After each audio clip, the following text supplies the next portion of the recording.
watching the English newscast on Future Television. I'm Yumna Naufal, and these are today's top stories. President Michel Aoun says that it had never been his intention to be Lebanon's president. It was always to build a strong nation of united citizens. A U.S.-backed Kurdish Arab alliance launches an offensive on Daesh in the de facto Syrian capital of Raqqa, upping pressure on after Iraqi forces enter Mosul. And in Iraq, the special forces throw themselves back into battle after a first foray into Mosul is blunted by stiffer than expected resistance. President Michel Aoun addressed the nation for the first time as the President of the Republic, saying that it had never been his intention to be Lebanon's president. His intention was always to build a strong nation of united citizens. He made his remarks from the steps of Babda Palace, his first address to the country from the official residence. He was quoted as saying Lebanon would no longer be linked to any other foreign country and that he will manage his own affairs and deal with other regional powers in a friendly manner. He was quoted as saying, "Our independence and sovereignty does not mean targeting anyone." Aoun's supporters began their rally earlier this morning. Men, women and children of all ages took to the streets en route to the Babda Palace. A large banner reading "People's Palace" had been erected on the palace grounds, and the ecstatic crowd interrupted Aoun several times while he spoke, where he also vowed to root out state corruption, whatever the cost. The election of President Aoun has strengthened Hezbollah politically and boosted its popular standing. Those are the words of Deputy Head of the party's Executive Council. Now, Michel Aoun, Hezbollah's main Christian ally, was elected president on Monday after a 2.5 vacuum in the presidency that began when the term of former President Michel Sleiman ended in May 2014. Several political groups in Lebanon accused Hezbollah during the country's prolonged presidential crisis of boycotting parliament's presidential election sessions to further its own interests. Well, the deputy minister said that the incitement campaign carried out by Saudi Arabia against Hezbollah, which thought to politically make it weaker, has failed because Hezbollah has proved to be politically strong after the presidential elections. He also added that the election of Aoun as the head of state removed obstacles, describing him as the nation's guarantee.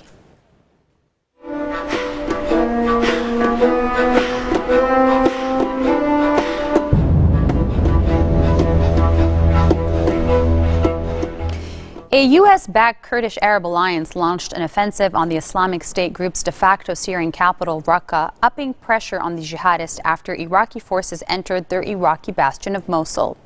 The major battle to liberate Raqqa and its surroundings had begun. Jihan Sheikh Ahmed, a spokeswoman for the Syrian Democratic Forces, said at a press conference in Ain Isa that the jihadist bastion will come down. The operation, dubbed the Wrath of the Euphrates, involves some 30,000 fighters and had begun last night. The loss of Mosul and Raqqa would deprive Daesh of its largest population centers, undermining the group's claim to a self-declared state. But capturing the two cities, both still home to large civilian populations, is expected to be a lengthy and likely bloody process.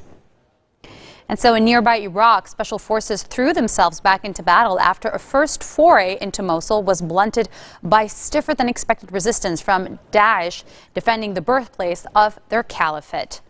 While the elite counter-terrorism service fought the Islamic State group in the streets of Mosul, the army and federal police attacked one of the last sizable towns on the more distant southern front.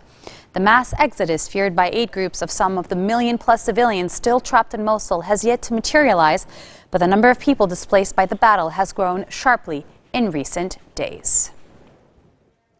Coming up next, British Prime Minister Theresa May says the Parliament must not stop Brexit. Stay with us. We'll be right back.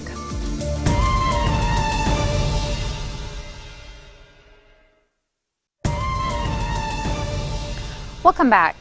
British Prime Minister Theresa May says the Parliament must not stop the government from delivering Brexit in full. Speaking as she left Heathrow Airport, West London, for a trade trip to India, May insisted that the outcome of the European Union referendum on June 23rd must be respected by all politicians. I think what we all have to remember, and what MPs and peers have to remember, is that we had a vote on the 23rd of June. The British people, the majority of the British people voted to leave the European Union. The government is now getting on with that. I want to ensure that we get the best possible deal for the UK as we leave the EU. That's the best possible deal for trading with and operating within the single European market. But alongside that, the UK will be a confident, outward-looking nation, taking its place on the world stage, looking to build relationships around the globe, and that's exactly what trips like this to India are about, building those relationships for future opportunities for the UK. Well, I'm very pleased that this is my first bilateral visit outside of Europe, and it's to India. India is a key strategic partner with the United Kingdom, and I'm pleased also that I'm taking a number of businesses with me, not just large businesses, but small and medium-sized businesses as well, because there are huge opportunities for British business in trading with India, and we know that we have significant investment here in the UK from India. So this is a really important partnership, and I'm going to be building on that in the discussions I'm having in India. U.S. Republican presidential nominee Donald Trump was hustled off the stage by security agents at a campaign event in Reno, Nevada, after a perceived threat in the crowd. He was quoted as saying, "We have one of those guys from the Hillary Clinton campaign. How much are you being paid? $1,500? All right, take him out." Those were the words of Trump to a protester in the crowd moments before two security agents rushed Trump backstage. Police officers swarmed over a white male in the front of the crowd and held him face down on the ground while they searched him after a false alarm as someone in the crowd shouted "gun" during scuffles with a man who held up a Republicans Against Trump sign. The incident occurred as Trump and Democratic rival Hillary Clinton crisscrossed the United States in a last push to win over undecided voters. When I pulled out the sign, people around me were trying to grab the sign. And so all that was occurring was booing, of course, and that's what you would expect, right? You're in the middle of a rally. The people around me are booing, saying, "Get out of here," and yelling profanities. And then all of a sudden, because they couldn't grab the sign, or whatever happened, bam, I get tackled by all these people who are just like kicking me, grabbing me in the crotch, and just beating the crap out of me. And somebody yells something about a gun. Right.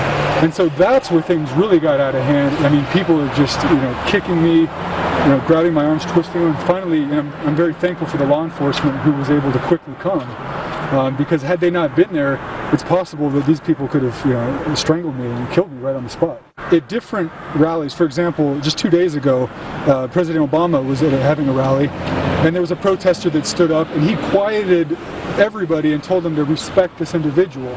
Well, that was very different from today, where Trump was actually pointing at me, basically, sicking people on me. There were people who were on my neck, basically trying to choke me. And so, growing up as a wrestler, I know I at least had to give myself a little bit of air. So I wasn't going to allow them to completely choke me out. But had I not had that training, it's possible. The day after Jay-Z and Beyonce performed for Hillary Clinton, singers Katy Perry and Jon Bon Jovi lent their star power to the Clinton campaign with performances in key battleground states. In Philadelphia, Perry performed at a Clinton rally aimed at getting out the vote among millennials. Singer Jon Bon Jovi performed in St. Petersburg, Florida, where he was joined by Democratic vice presidential nominee Tim Kaine, who played his harmonica on stage. Now, opinion polls show Clinton still holds advantages in states that could be critical in deciding the election in just 2 days. But her lead has narrowed after a revelation a week ago that the FBI was looking into a new trove of emails as part of its probe into her handling of classified information while she was Secretary of State.